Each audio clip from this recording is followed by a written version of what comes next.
My name is Sharabi. I am 53 years old. I have come back from hell. I have returned to tell my story.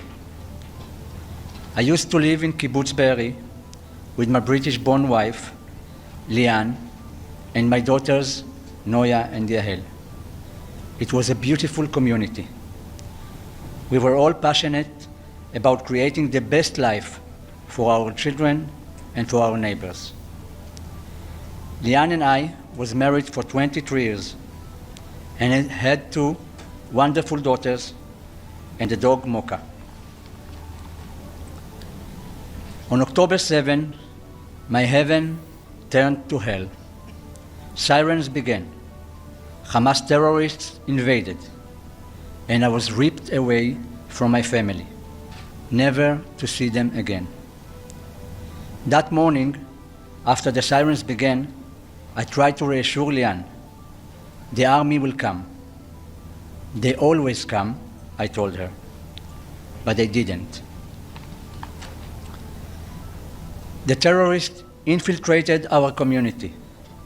The terrorists broke down our door. The dog barked, and the terrorists opened fire. My wife and I threw ourselves over our daughters, screaming for them to stop. They dragged me away as I called out to my girls, "I will be back." I had to believe that. I didn't know I should have said goodbye forever. Outside, my peaceful home was gone. Over 100 terrorists were laughing, celebrating, filming themselves in our gardens. They beat me as they dragged me towards Gaza. My ribs were bruised. My face was swollen. And when we reached the border, a mob of civilians trying to lynch me. They put me from the car, but the terrorists rushed me away into a mosque. I was their trophy.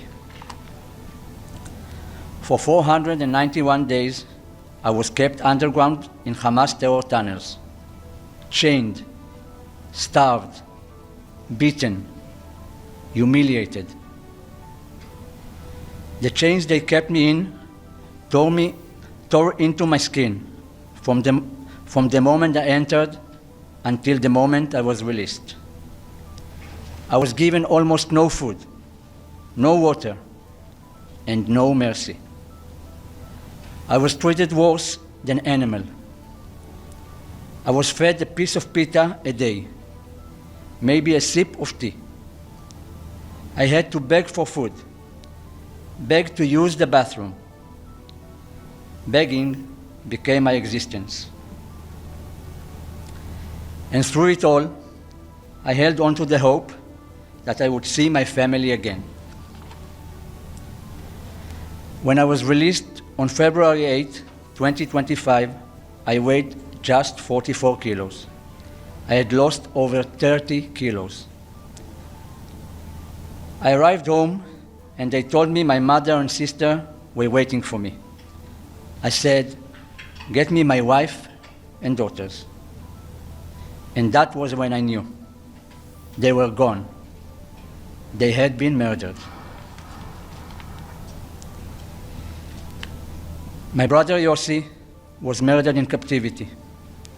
He is still being held in Gaza, denied the dignity of burial. Just before my release, Hamas took pleasure in showing me a picture of my brother Yossi. They told me he was dead.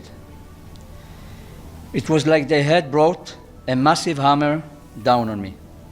I refused to believe it. Where was the Red Cross when we needed them? Where was the United Nations? 491 days of torment, 491 days of starvation, of being chained underground. And no one came. No one in Gaza helped me. The civilians saw us suffering, and they cheered our kidnappers. They were definitely involved. I'm here today because I survived. But survival is not enough. Not when 59 hostages are still there. I was freed less than 6 weeks ago. I've come here to be the United Nations with a simple message. Bring them all home. I met President Trump at the White House and thanked him for securing my release and many others.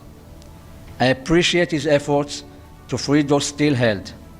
I told him we must bring them all home. I met with Prime Minister Starmer at 10 Downing Street. I told him as well, we must bring them all home. Now, I will stand before the United Nations Security Council to say this. No more excuses. No more delays. No more moral blindness. You cannot claim to stand for humanity and abandon those who are still in hell. I say now to every state, to every person in a position of power, to every person who has listened to me today, bring them all home, now. Thank you.